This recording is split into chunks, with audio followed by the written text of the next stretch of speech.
Hi, I'm Mike Conlon, your host of the Weiser Books Radio Hour. Today's guest is J. Allen Cross, psychic medium, occult specialist, and of course, author of American Brujeria. Welcome to the show, Jay. Hi, thank you so much for having me. Oh, it's great to have you on. So, straight off the bat, American Brujeria, when I was reading through the book, and I got to say, I skimmed, so don't quiz me, but when I was looking through the book, especially the intro, you made a really big distinction between what we're calling American Brujeria and traditional Brujeria. Can you just go over that just a little bit? Because I think that's probably an important distinction. Absolutely, and thank you so much for doing this at the top of the show. So brujeria in the traditional Mexican sense is very different from what we call brujeria here in the United States. In the Mexican tradition, the real kind of quote unquote real brujeria is very secretive. It's very closed off. Very few people know about it or practice it.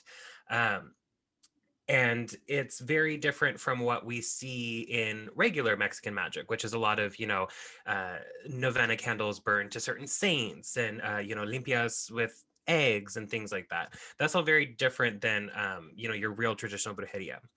However, in the United States, those of us who are Mexican Americans, who are, descendants from immigrants who have come here to the United States, we have our own folk magic because we're kind of an island unto ourselves, where we're not necessarily Mexican anymore, but we're also very different from Americans at the same time.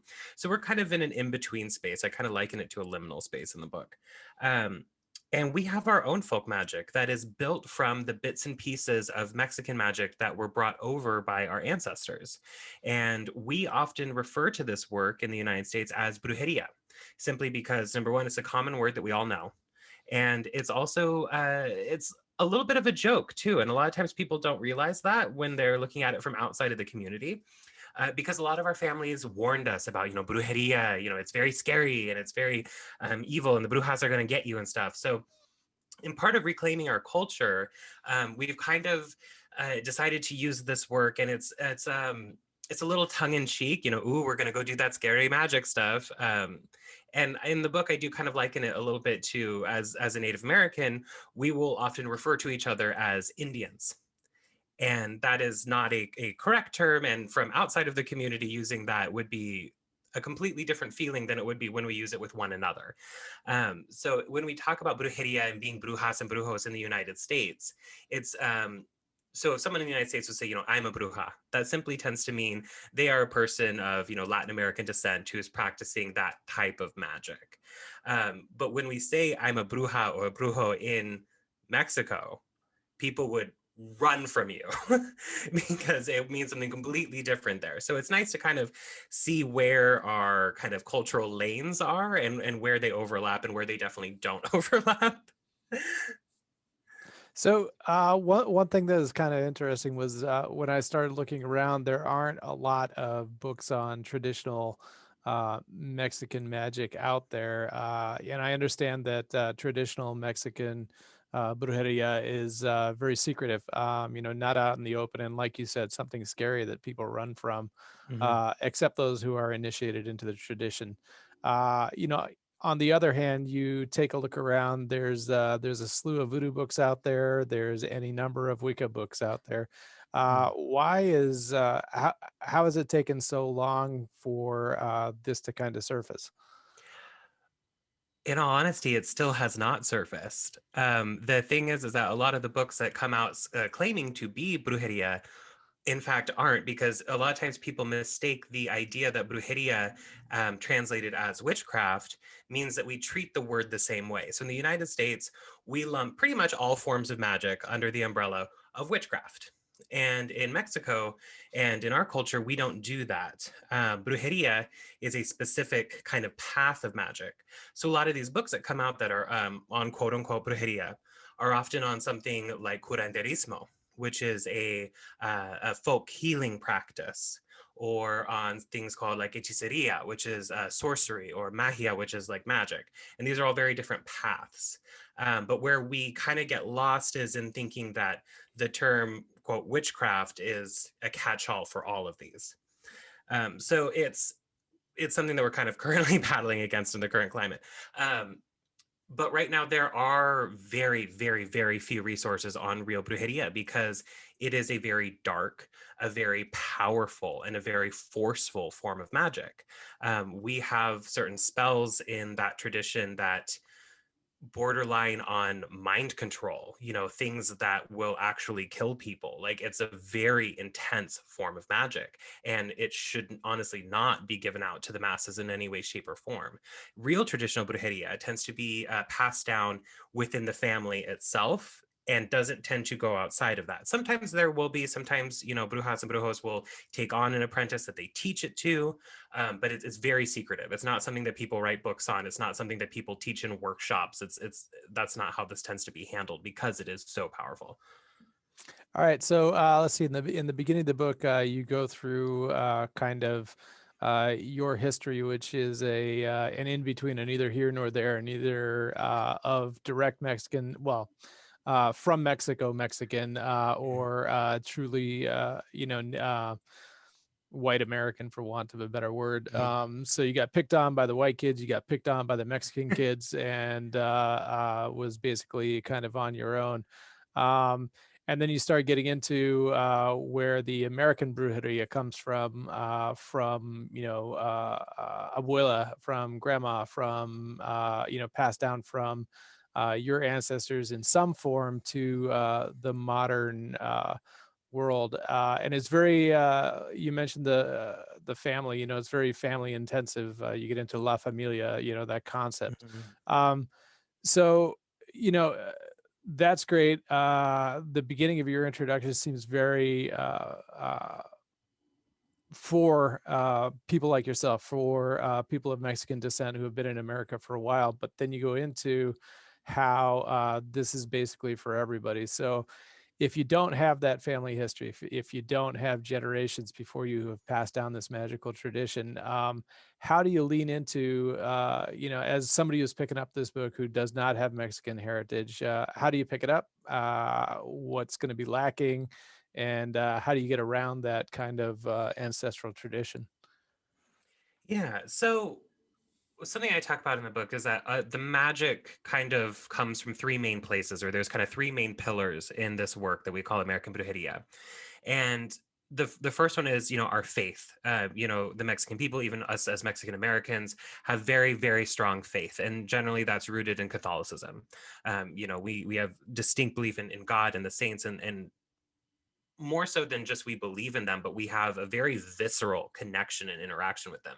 The intensity of this belief is something that we don't necessarily find in mainstream America, at least in the same manner. Beyond that, then we also have, of course, the other pillar, which is the earth, which provides us with all these wonderful, plants and herbs that we work with. It provides us with corn, which is something sacred in our culture. And the earth was something sacred to our ancestors pre-colonization. And then we also have the final one, which we're talking about here, which is family and tradition. So when we do this work, and it's something I explained in the book too, is that some people are going to read my book and go, well, that's not how my abuela did it. And that's completely fine, because I want you to do how your abuela did it, because that's important, right? So like, if you're going to be doing like a cleansing with an egg, right? And a lot of people will kind of have a kerfluffle of, this is the right way to do it, that's the right way to do it. It doesn't necessarily matter. But if you do it the way that your mother taught you, or your grandmother, or your uncle taught you to do this, then it's not just you holding the egg. It's them holding the egg too, and their father and their mother and their so on and so forth, all the way back.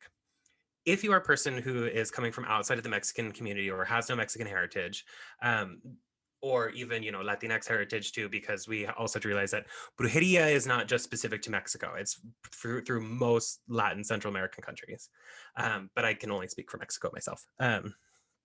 So when we go to do this, if we don't have that heritage, then that means that we're simply lacking in that last pillar a little bit. We don't have that family tradition behind it that is so very powerful in this work.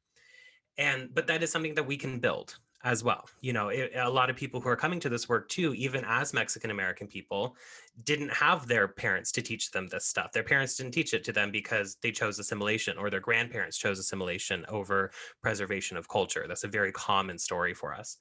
um, but that's something that you can build. Tradition can start with us. Now, if we are coming to this from outside of the Mexican community, I do have a section in the book that's like, can people from outside of the Latinx community, practice this type of work? And the answer is yes. However, we need to have a conversation about it, right? Because whenever we are approaching anyone else's cultural magic, we need to remember that we are guests here. And our job is not to come in and seize it and turn it into something it's not and erase all their culture and their history and stuff like that.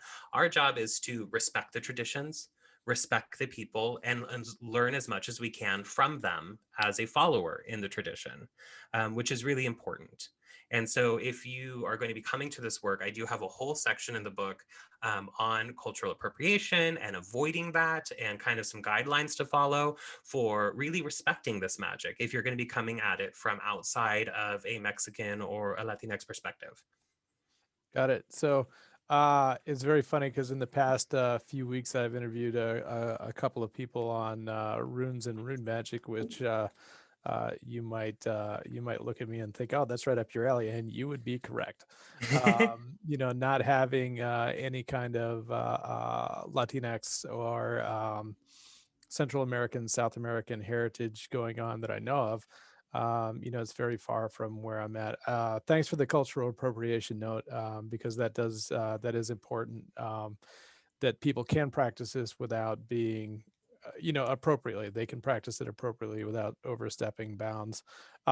One thing you mentioned as one of the pillars was the faith, the Catholic and Christian faith, that it's kind of inherent in all of this.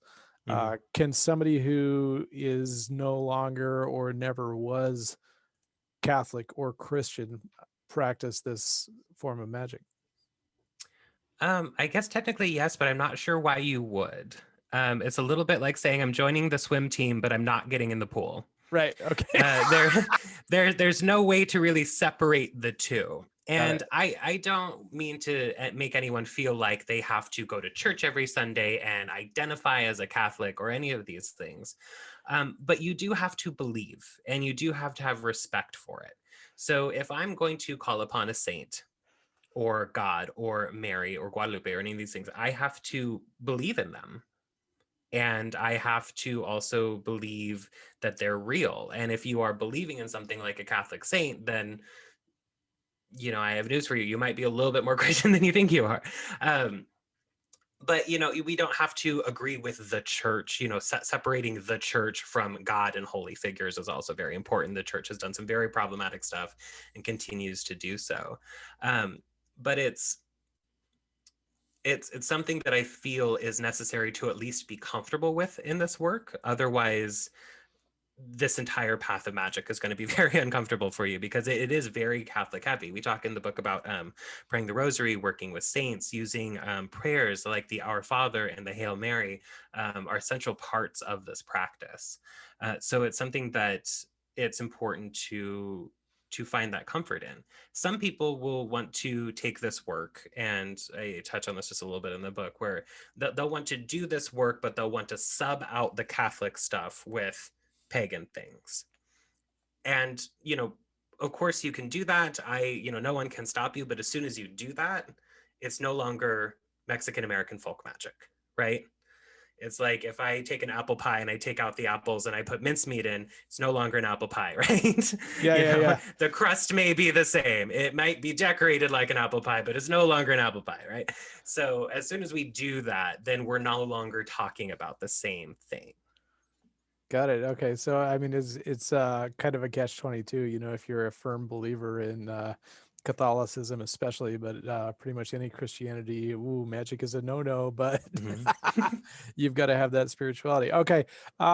So on your end, when were you first exposed to Brujeria? And how did it work in your life? How did you develop your magical practice up to writing this book? It's really something that kind of just finds its way to you. And that's something that's happening a lot too with, American youth of, Latinx descent of various kinds are all kind of finding this magic in their hands. Like it kind of just sort of shows up one day and you're like, oh, this is something I've been doing. And for a lot of us, it starts very early, just simply going to church with our families. I grew up in an area that had a decent sized, Mexican population there, and I grew up Catholic. And so I grew up around people who lit candles and asked for favors to happen. And then when I broke away from Catholicism in my teenage years and I went over to paganism and witchcraft and all this crazy stuff, what were they doing over there? They were lighting candles and asking for stuff. And I'm like, wow, so these two worlds are not that far apart. And then, we get into polytheism, and then we get Catholicism with all the saints, which basically fills in that same void. We're not real different from one another. And this idea that, Catholic practice and magic and witchcraft are so completely removed from one another isn't completely true. I grew up as an altar server. I was an altar boy next to some guy serving up flesh and blood on an altar while chatting in Latin, doing a big transformation ritual with a bunch of people, lighting candles and burning incense. And that was church. Right. So, and then when we add in kind of the Mexican paradigm on top of that, kind of our point of view, it's very magical, because we are very magical people. Magic is still very much alive in these places in the world, in Latin America. And we just have long traditions of this. Before colonizers got here, we had, enormous experiences with the divine, with the other side, with spirits and stuff like that. So that when Catholicism shows up, we already had a big old map of the other side and what we thought God and the divine looked like, that we never really let go of, but we sort of just kind of put God and Jesus and the Bible on top of it like a hat and move forward. Which means our version of it is a little different. I always there's this wonderful movie, it's called Fools Rush In, and it's Salma Hayek, and there's this one scene where they're in the church and she's in there with her mom, and they're talking about her husband is getting a job, but if he gets the job then they have to move, but also if he gets the job it would be good. And they're lighting candles at the front rack of the church, and the mom kind of stops and goes, wait, am I lighting the candle to get the job or to not get the job? He's like, to get the job. Okay. And I'm like, that's magic, people. Like, Yeah. So let's see. In your book, again, skimmed, didn't read it. I apologize. Sure. Is there a difference between prayers and spells? Not a lot, at least in our culture, really. We tend to cross them over one another. So the kind of our vehicle for making this magic work is a little less of us forcing it to happen ourselves and calling down divine power to do it for us. So it does require a lot of prayer. And in the book too, we talk about things like, before you light your candle, saying a Hail Mary over it, or saying an Our Father over it, because these prayers have meaning and they have power. And those two prayers in particular are used for just about everything. If you need protection, you say a Hail Mary. You need something good luck to happen, you say a Hail Mary. You need a ghost to go away, you say a Hail Mary. Or in the last case, you can swear at it profusely, which is something else we talk about in the book. But these are things that have multiple purposes. And the idea simply with that prayer is that we are forming a connection with the divine that is above us. And through that, we are able to then make the magic happen. Got it. So a bit ago, you mentioned some of the other topics that have been covered and published before, magia, curandero, that H word for sorcery that I can't remember, let alone pronounce. Is that all part of Brujeria, or is that separate from kind of, along with, how does that work in your world? So those tend to be very separate things, especially in Mexican culture. Like curanderas are not brujas. They're kind of like opposite sides of the coin, whereas curanderas tend to be more, working on healing and putting people back together. And in fact, curanderos and curanderas were often very much like doctors. There are certain places in Central America where doctors just don't exist, and so there are certain different types of curanderas and curanderos, like what we call hueseras, which are like bone healers, and so they do like setting of bones when people have broken legs, things like that. We also have ones that deal in like herbalism and herbal medicine. other ones that are massage therapists, all kinds of things. So they had to not only work with divine healing power and treat people as far as spiritual sickness and curses and hexes and taking those things off of them, and the evil spirits that attached to them, removing those things, but they also then had to do actual medical things as well. Brujeria tends to be, at least like the traditional, tends to be more about kind of survival, getting what you need to get done happen very effectively. And those are two very different things. In Mexican culture, people very willfully go to curanderas and curanderos for help all the time. They're pillars of the community. Whereas if someone is a bruja or a brujo, they're very heavily avoided, kind of whispered about. People don't like to say their names out loud because it's thought that, then they'll kind of like sense you talking about them. So there's a lot of fear around it. So it's very different. In the United States, though, where we tend to kind of treat this sort of witchcraft word like a giant umbrella, we do tend to throw things like, curanderismo, hechiceria, all of these things under the umbrella of, quote, brujeria. And I think that's fine as long as we understand that that is specifically an American thing that doesn't then carry over into Mexico or other Latin American countries. Got it. All right. You've got parts of the book in there about cultural appropriation, and one of the things that struck me was respecting Mexican culture. If you're going to practice this as a non-Mexican heritage type of person, non-Latinx, that you are not, and I love this one, setting up a booth to sell your Santa Muerte statues in the market and bumping out Abuela from selling her tamales. Can you get into Right. that just a little bit? Because that was such a great and vivid vision right there. Yeah, that's in a section where I talk about kind of avoiding cultural appropriation, and I give my three main questions to ask yourself if you are concerned that you are, going to be committing cultural appropriation by handling any of this work. And the first question is, does it make you money? Are you profiting off of it? And the second one, kind of where you were talking about, is are you taking up space in this? Are you taking up space in the culture? And sometimes when people get a hold of, a different culture's magic, it's all very exciting and they get very into it very quickly. And then they get very excited to then go show other people or participate in it or things like that. And it's good. I love that enthusiasm, but sometimes it does end up at the detriment of kind of the people that you're learning from. So people go like, oh, I just learned how to do an egg cleansing. So now I'm going to go on YouTube and I'm going to show everybody to do an egg cleansing. And then I'm suddenly the face of this practice. And if you are not from the Mexican community, that can be an issue. And especially something that we've ran into in the past, especially people writing books on our culture and things like that from outside of the culture, is they tend to get it wrong a lot of the time. And that ends up spreading not only misinformation about our culture, but it then erases the actual true meaning of a lot of things, which is what we've been fighting against a lot these last few days. People show up and they're like, oh yeah, you have to use a duck egg and this is actually from Mormon tradition. And you're like, wait, none of that is correct, because people just get their facts mixed up a little bit. And so when we take up space in that way, not only do we kind of take opportunities from that culture, whether it's writing a book, teaching the class on it, or anything like that, those should be opportunities that are made available to, people who are actually from that culture.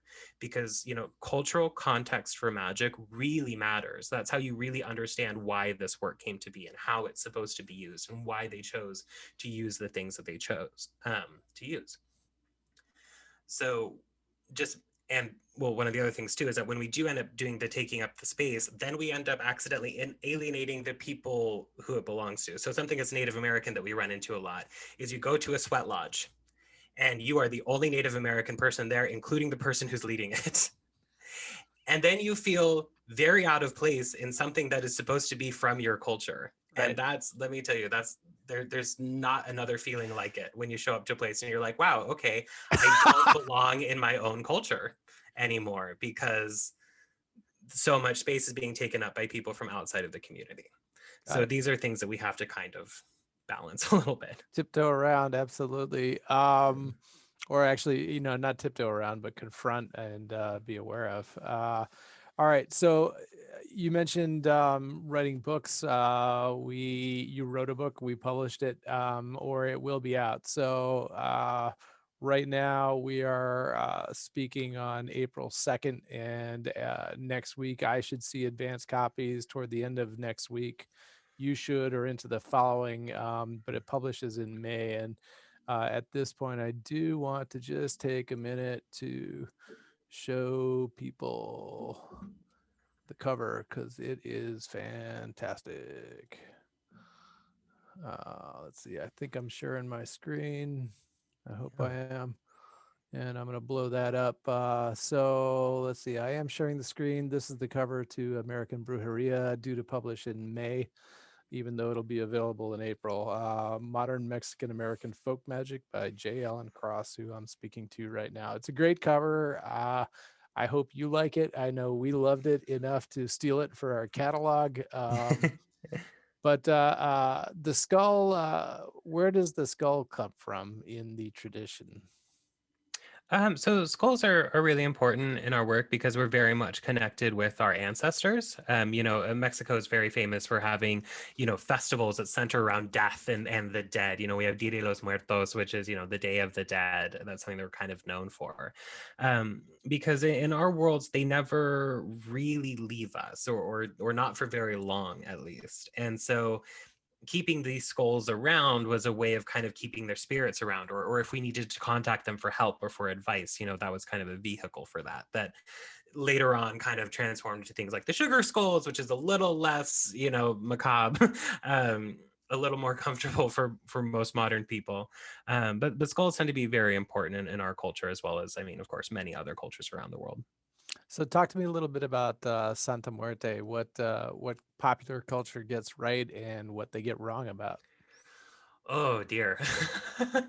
I don't know if we're ready for this. So my book is, of course, going to be a little controversial on this specific topic, because right now we're in this place, especially in the United States, where we need to sanitize everything, and we need to say that everything dark and evil is misunderstood, and death deities are actually just fluffy bunny cuddles, and Lilith is your loving mother. And I'm like, no, then that's not how most of this works. I have to say at the top of this is that I don't believe that Santa Muerte is evil. I do not. I don't think she's an evil spirit. I don't think any of that. I do, however, think, and well, I know that she is death. And I think that's something that people really need to consider a little longer. People go, she's deaf? Cool, gonna go work with that. And I'm like, whoa, whoa, whoa, whoa. Think about it. Think about it a little bit. Because people are now summoning death into their homes for very petty things. Like, I need a boyfriend, therefore I'm going to summon death. I'm like, there's a million different saints that would do that for you.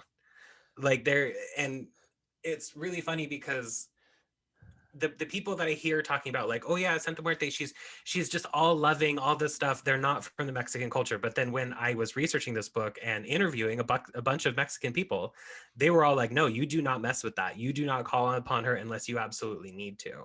And I think that's something that we really need to take into consideration, because something that's been happening in the United States is people are changing her narrative, changing her story in order to make her more palatable. So there's this idea that she is the patron saint of the marginalized, which she absolutely is. But we have to remember that what counts as marginalized in Mexico and what counts as marginalized in the United States are two very, very different things. So in Mexico, a lot of the church, the Catholic Church has huge influence on the entire country.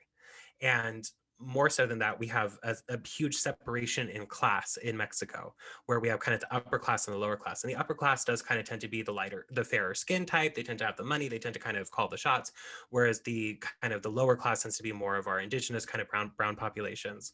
So there's a big kind of racial separation that happens in Mexico.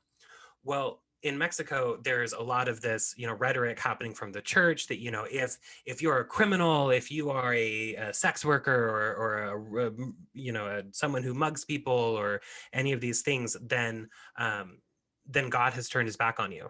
And so have all the saints. There's no one left here to help you.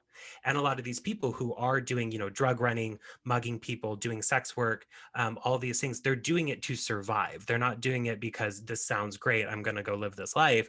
They're doing it because they don't have any other choices. It's that or starve to death and watch their families then starve to death. People are doing this stuff out of necessity. And when they get told, God no longer loves you, the saints will no longer help you. And these are very spiritual people who look to the divine for help all the time in all manners of speaking. So then when Santa Muerte showed up, when Doña Queta brings out the Santa Muerte shrine, suddenly they have a place to go. Suddenly they have someone who will accept them and love them because nobody else would. Flash over to the United States. I recently read a book that said Santa Muerte is a patron saint of the marginalized, people like empowered women. That's very, very, very different from someone who is forced to run drugs and be part of the cartels or whatever in order the family doesn't die. Right. And so the kind of the bar keeps getting lower and lower in the United States for when you should reach out to Santa Muerte. And again, I don't believe that she's evil, but you do need to remember that she is death and that she is a wrathful spirit. If you mishandle her, it's not going to be a good day for you. So it does worry me a lot when people are like, nothing bad will happen to you. Like, she's absolutely just nothing but love. Go summon death into your home. Nothing bad will happen. And I'm like, I'm not saying she's evil. I think we need to think about this a little bit more. Like, unless you absolutely have to, unless you are a person that, the thousands of other saints will not help, I don't think it's necessary to work with Santa Muerte. If you want to, go ahead. Of course, nobody can stop you, but I want people just to pause a minute before they just go running into it because it's cool and it looks great on their Instagram and fits in with their aesthetic. All of these are not good reasons to summon death into your home by any reasons. Got it. Yeah. When you put it like that, summoning death into your home, that really puts it in context for sure. It really Nothing, does. you wouldn't summon death to your home just for the fun of it. Why would you summon Yeah. Santa Muerte? Got it. Yeah. All right. So let's talk about the book itself. What's in it, and how do you get from point A, knowing nothing about brujeria, into some form of practice by the end of reading your book? Oh yeah. So this book was meant to be. I at first kind of was like, there are certain things that I want to keep to myself that I don't really want to put out there. But then I kept thinking, you know what? There are a lot of people out there who are just simply going to need to know this information. So I crammed as much into this book as I possibly could to make as complete of a guide to this magic as I can.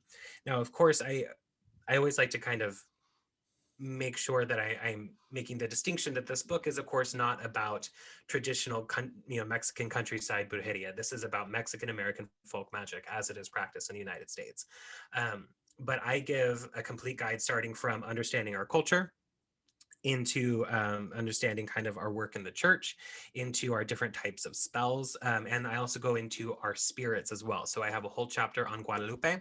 I have a whole chapter on Santa Muerte. I have a chapter on the saints, including the folk saints as well, because Mexico is one of the countries that actually has folk saints that they actually work with as well, which is important to kind of bring up in that context. But my book is, I'm attempting to kind of take these people by the hand and walk them through it from point A to point Z all the way through.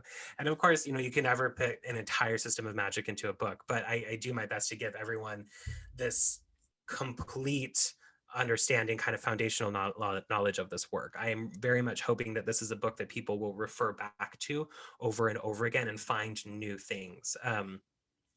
Mary Grace Farron's Italian folk magic book. I swear, every time I open that thing up, there's a new chapter or a new section. No matter how many times I read that thing cover to cover, every time I open it up, there's like, oh, I didn't even know about this, or this wasn't important to me before, but now it's important to me. And so I want my book to kind of have a similar feeling where people are like, oh, this is a new section for me, or this is something that now is important to me. It's something that they keep coming back to over and over again. All right. It is extremely comprehensive, and I know that in the, you know, when I was scrolling through the table of contents, it's like, wow, this is a lot of material. And I will apologize in advance if you were asked to cut anything in order so that we could cram it into the page count where we ended up. That was probably my fault. So sorry about that. But it gives you something else to write about in the future, right? Yeah, of Uh, course. all right. So let's see. You mentioned in the introduction that it's not just your own work, that you went to friends, family members, Mhm. outside your family, you know, friends of friends, people in the community. How did that develop? And was anybody at all kind of reticent to give you information because specifically you were going to put it out in the world? Yeah. Actually, I had a beautiful response from the Mexican community and the Mexican American community around me, which I was so grateful for. How this all kind of started was I actually I don't even know if she knows this, but I flew to San Jose to attend PantheaCon specifically to talk with Judica. Oh, wow. Yeah, and so I ended up kind of mildly stalking her for a moment. Poor lady. I adore her. And so I end up speaking with her. She invites me to the Weiser suite, and I'm sitting on a couch with her, telling her about this idea that I have for this book. I had actually sent her a completely different book, but I was like, "Wait, don't read that." She's like, "It's good. I haven't read it at all anyway." And I'm like, "Perfect," because I have something else I want to talk to you about. So I pitched her this idea for the book, and she's like, "It sounds wonderful. You know, get me some pages, blah blah blah." And I'm like, "Awesome." And I leave there, and I'm like, "That is so cool." And then I go, uh-oh. Like I suddenly the it all sinks in that I have this enormous responsibility now as someone who is to be speaking for my community. And so I knew that I had my knowledge, my experience with this work, and you know, the saints and all the stuff that I had been doing for quite a while at that point. But then I realized, you know, my personal experience with this is not necessarily the same as everyone else's experience with this, right? I needed to bring more voices into this book. It couldn't just be me and my perspective. I needed to broaden it. So I began to call all of my friends who are Mexican American. I went to like random strangers. So my mom works at a Mexican restaurant. And so she got everybody there involved. And so I went there and I'm sitting down with like waitresses who don't even know me. And I'm like, "Hi, I'm here to interview you. I'm like, I'm writing a book on Mexican folk magic." And what's interesting is as soon as I say that, they go like, "Well, I don't practice that." And I'm like, "Well, stay with me for a minute." I'm like, let's just start here. Did your family use Vicks Vaporub? And they're like, "Well, yeah, of course. Like we're Latino. Like we're gonna be using the Vicks Vaporub." And I'm like, "Okay, well, can you tell me a little bit about that?" And they're like, "Oh yeah, you know, my mom used to do this thing where she would like, she'd mix it with salt and then saliva, and then she'd rub it on me in like the form of the cross." And then they go, "Oh, that's magic." And I'm like, "Yes, it is." And then they're like, and then they get it. And then they're like, "Oh, and then what about that thing where like you can't sweep over somebody else's feet or else and they can't go to your wedding?" I'm like, "That's magic too." And they're like, "And then my mom used to put scissors under the bed to keep the devil away." And I'm like, "That's also magic." And then like, because the stuff is so ingrained in our culture that we don't even think about it as magic. It's just something that we do just to, you know, protect ourselves, make sure that, you know, bad things don't happen to us or whatever. Um, and so this process was me speaking to as many Mexican American people that I could find, whether they had been here for several generations or had moved here 2 weeks ago. You know, I tried to contact as many people as I could within, you know, as many circles as I could reach, and got so much information and so many beautiful stories from them. One of my most favorite spells in the book is one to keep witches out of your house, because in Mexican culture, brujas were thought to be able to like kind of like fly either on their own or by turning into like spirits or owls or things like that, and then they could fly into your home and kind of mess with you. And it was one that her mom had taught her, or it's a spell that my friend Rosie gave me, and her parents were from Guanajuato. And it was one that her mom had taught her. And it's where you take a pair of scissors, because scissors are very important in Mexican magic. And you open them and you set them in the window and you say a very special prayer to San Benito, which is Saint Benedict. And just getting that that, type of information from her that's like, it belongs to her parents, and their culture, these very special family things that people do. They were able to kind of provide those for me that fill in the gaps that I didn't have in my family. And so I got to bring in so many more voices to this book, and so many more stories and things that I would have never had if I would have just written this specifically from my perspective. So I really adored being able to do that. And I felt that they really made the book what it is, more than I did. So you ended up learning, percentage wise, I know this is really weird, but percentage wise, how much the book is you and how much did you actually learn along the way that you are representing in the book? Well, that's hard to say, because on all honesty, I've learned all of this from the people around me. Yeah, That's yeah, how yeah. any of us necessarily learn it. But as far as what I got from those interviews, adding it in, I would say probably about 70-30, where like 70 was kind of like the framework I had already known, the things I was going to be talking about, kind of all of that. And then the 30% was these really beautiful, powerful things. It's a very heavy 30% though, Right, because what, right. what they did contribute was so amazing, that it really changed not only the tone of the book, but also it just made it more special. Kind of like, in this way that, if you make, you can write about apple pie all day or whatever, but then when someone makes you their grandma's apple pie, right? It's like, oh, like there's just something magical about it.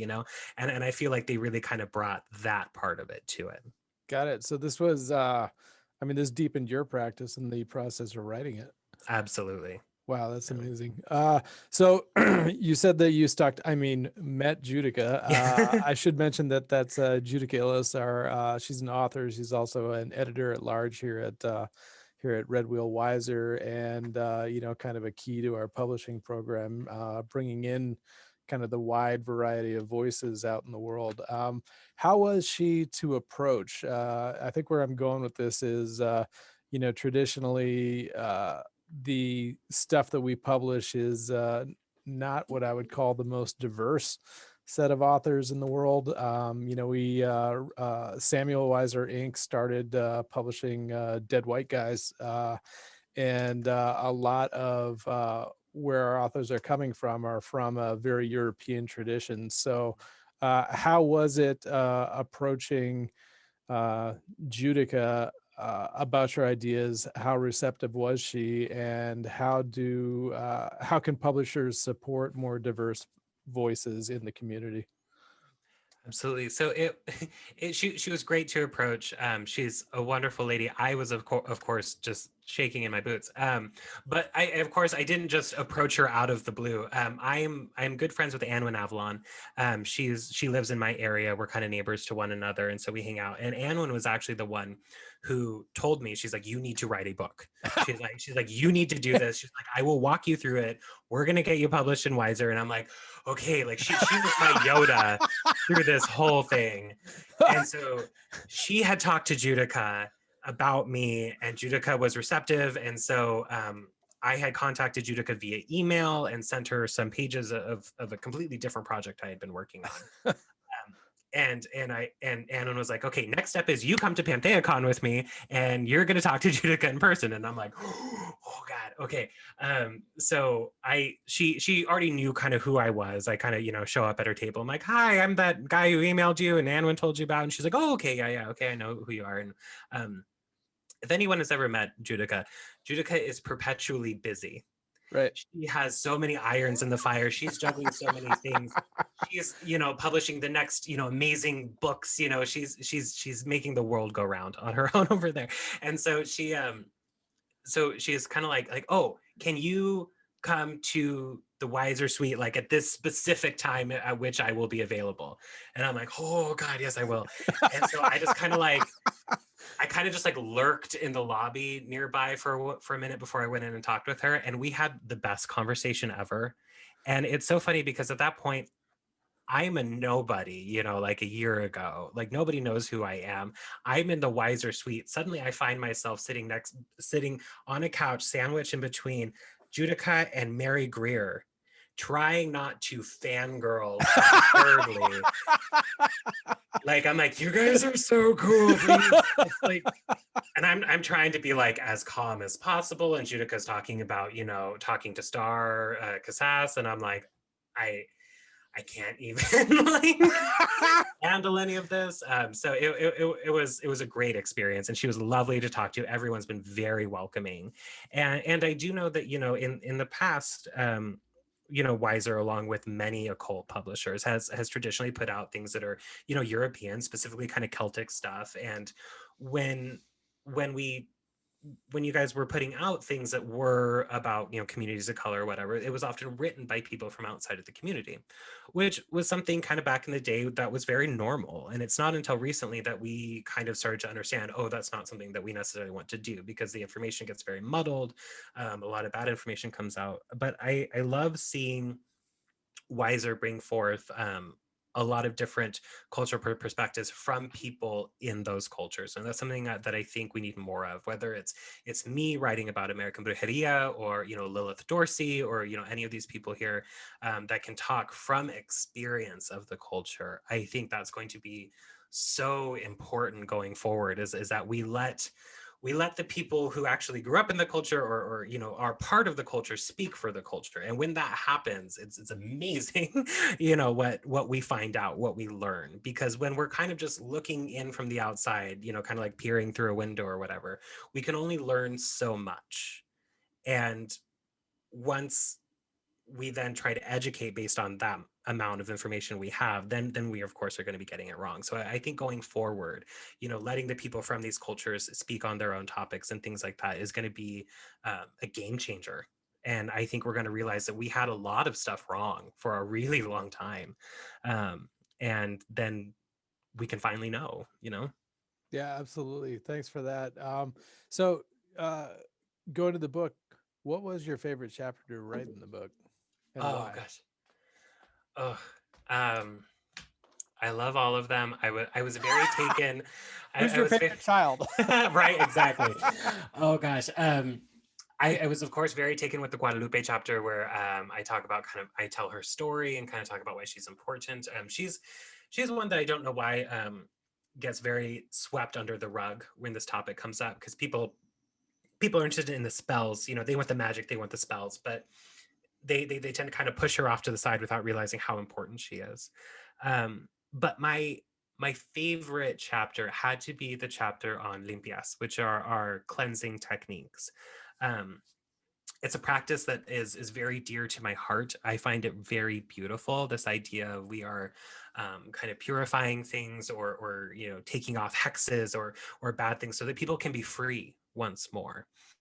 And so people will see traditionally in Mexico, people will go to a curandero or a curandera to get a limpia done on them. And that's a cleansing or a cleansing session. It's, you can't really pigeonhole a limpia into being, you know, one thing in particular, because it's like going to the doctor, right? You know, you go to the doctor, they don't always give you the same prescription to cure all of your things, right? They're going to do different things. You know, sometimes they're going to scan you or do whatever, you know.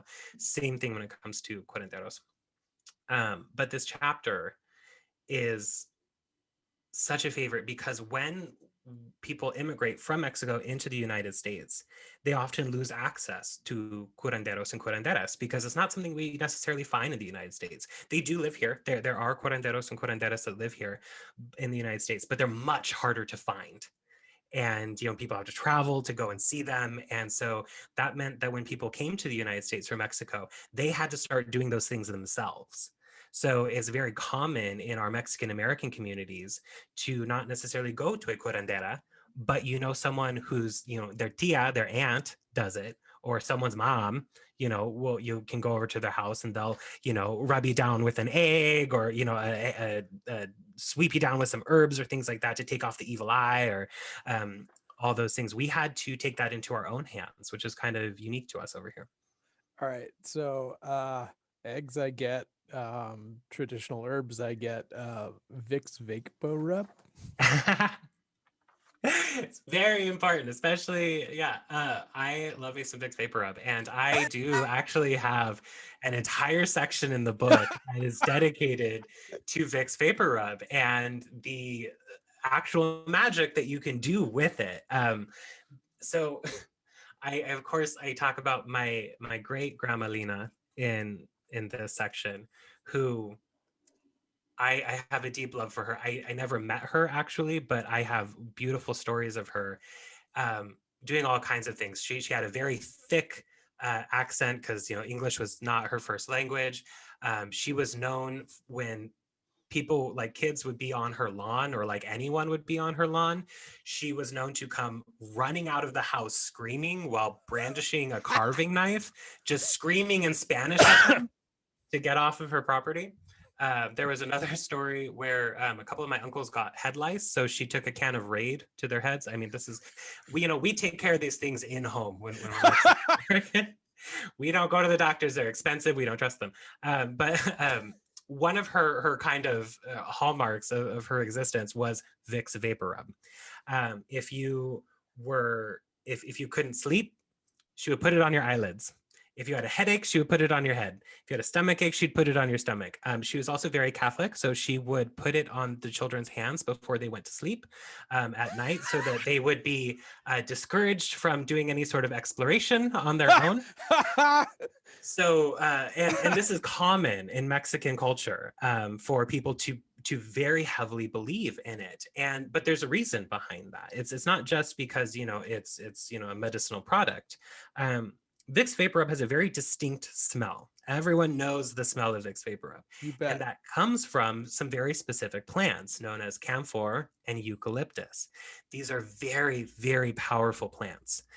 These are plants that are purifiers, they are healers, they chase away bad things, they chase away dark things, they lift off hexes, they open roads, all kinds of things. They're very powerful, high vibrational, borderline kind of angelic plants that people work with. And so when we work with Vicks Vaporub, it does have a connection to those plants. Of course, it's been a little bit processed, in order to get to the stage of Vicks Vaporub, but they do exist in there. So it's kind of there's that thread that kind of takes you back to see where this sort of came from. Florida water. It's a cologne, but it was constructed in a way using plants that were very cleansing, to do the work that it needed to do. So that's kind of something similar that we find in Vicks Vaporub. Got it. I mean, there's also because Catholicism does figure so much into the work and the culture. There's also the chrism. Mm. There's priests anointing people with oil. So that's Yeah. kind of the same practice, just brought into the home, um, like Raid. Yep, exactly. And like in Mexican culture, where we don't have super high standards for things being the very fancy. We're kind of like, as long as you pray over it, it works. Yeah. I have these scissors here. I don't have fancy sacred scissors. I have drawer scissors, and this is Right. what I'm using in my hechizos. We, as long as you say a prayer over it, we are good to go. So it's a lot of household items. Yep. Got it. Yep. Got it. So you mentioned a bit ago the folk saints Mhm. that I assume that these saints are not quite beatified by the Vatican. Um, how does that work? I mean, how does yeah how does that work? Where do they come from? Why do they exist? And I know that the church is keeping an arm's length from anything magical or anything like that. But Mhm. Mexico is a very religious country. Mhm. How do they coexist with traditional Catholicism there? Oh, they definitely don't coexist with traditional, but with folk Catholicism, definitely. So Mexican people are believers, right? They understand this sort of connection. They understand that powerful, holy, magical things can happen in this world. And when we have folk saints are essentially they tend to be more modern people that people knew. So we had like Juan Soldado was mid 19th century, I want to say is one of them. So these tend to be people that are remembered in recent history. And who they are is they are kind of people who were either pillars of the community or showed great spiritual strength in life. We have like Teresa Urea, who was a healer. It was said that, you know, she had magical healing abilities in life. And then after death, these people often tend to continue working miracles. So if we go to the story of Juan Salvador, he was a soldier. So Juan Soldado translates to Soldier John is his name. And he was a soldier working in Tijuana where a little girl was murdered. And there's a lot of kind of back and forth about, you know, him being framed, whatever, but somebody realizes where the body is and sends him to go pick it up. And so he's spotted picking up this little girl's body. And this mob breaks out. He did it. He's the one that did it. He needs to be punished. You know, this enormous event occurs around it. At which point this riot happens. They try to like burn down the police station, all this stuff. And they're like, bro, we're just gonna nip this in the bud. What's gonna happen is we don't have time to put together a firing squad, so you're gonna run. And so he runs and they shoot him. And they're like, great, this is all taken care of.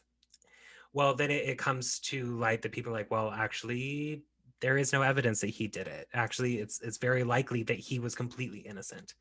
And something interesting that began to happen was where he was shot, there is, of course, this big pool of blood. And so they come along and they clean it up, scrub it away. But the blood keeps reappearing. It keeps showing back up. And so people show up and they begin to pile rocks on top of it to create kind of like a cairn to honor him. And so they, you know, the authorities, you know, they try and clean that up and move that away, but people kept coming and doing it. And so when people ended up eventually kind of moving over to where his grave is and praying to him, miracles began happening. You know, people would pray for recovery from addiction and it would happen, or people would even see him in the graveyard, his spirit, or his tomb would bleed. These things that we all very much relate to saints are the signs that we're seeing around these people. However, the Catholic Church does not love that, because all the saints that they have were all very much intensely Catholic people. And so if this sort of saintly magic isn't happening specifically around God and things like that, they don't want to talk about it. They don't want to touch it because this is something that they don't necessarily have control over. We see that in Marian apparitions. Mary will show up and say something to somebody, but if it doesn't match what the church wants to hear, then they say, oh, that never happened. Right. And they don't claim it. So we have a great number of folk saints. You know, we have Juan Soldado, we have Jesus Malverde, who's kind of like the Robin Hood of Mexico. Even Santa Muerte counts as a folk saint, because a lot of people get her confused as a goddess or a deity, but she's not. She's a saint, but not one that's recognized by the church. None of these what we call folk saints are recognized by the church, but they are recognized by the people as being saintly people. That's so interesting. I was speaking with Lilith Dorsey yesterday about her book, Orisha's Goddesses and Voodoo Queens. And that rings very, very close to how Marie Laveau is now, you know, basically the same kind of thing, almost a folk saint in that tradition. Absolutely. All right. Well, I got to tell you, Jay, it's been just a really great time interviewing you and spending some time listening to all this. It's a lot to take in, and I encourage anybody interested in further study to look into your book, American Brujeria. You mentioned that you mentioned in the book that there are other books that people could look into. What other books do you recommend for people that want to look further into this path, other than yours? Of course. I recommend all the books by a woman named Erica Buenaflor. She is a curandera, And she is the truth. I love her books. Her first book that came out is Cleansing Rites of Corintherismo. It's beautiful. She talks about the history of Corintherismo, and then she talks you through the practice of it, and kind of breaks it down. And it's an invaluable resource for those of us looking to reconnect with our heritage. She's come out with several more. She has one on Corintherismo soul retrieval, which is something that we do in our practice, where it's believed that sometimes pieces of our soul can either leave us through something called susto, which is fright. So we can like receive a shock and part of our spirit runs away, and kind of finding that piece and bringing it back is sort of what the second one's about. And then she has a Sacred Energies of the Sun and Moon, which is kind of her third book. I think she's working on a fourth as well. And then Eric and Alexis from a business called City Alchemists in Texas. They wrote a wonderful book called Magia Magia, and it is published by Conjure South, which is putting out some really exciting things right now. And it's a short read. It's not a very big book, but it has wonderful information in it. They both of these authors are from the culture. They grew up in it. They understand it, and I absolutely adore Magia Magia. And the third one that I really like is A Woman Who Glows in the Dark. It's written by a woman, I believe her name is Elena Avila. I don't think she's still with us, but she wrote a wonderful book, and it's also on Curanderismo as well. And it's a very unique perspective on the work. Great. What do you have going on? What are you working on right now? Oh, I'm not sure. I'm not sure I can tell you. Yeah, there's certain paperwork that needs to be done Got it. All right. before. All right. No worries. No worries. No worries. So we were talking about resources. Let's close this out by letting people know where they can find you online and any social media in which you participate. Absolutely. You can find me on Instagram. I am at Oregon Wood Witch with little underscores between the words. And you can find me there. That's the best place to keep up to date with me and everything that is happening, and what I have coming up next. I teach classes through that platform.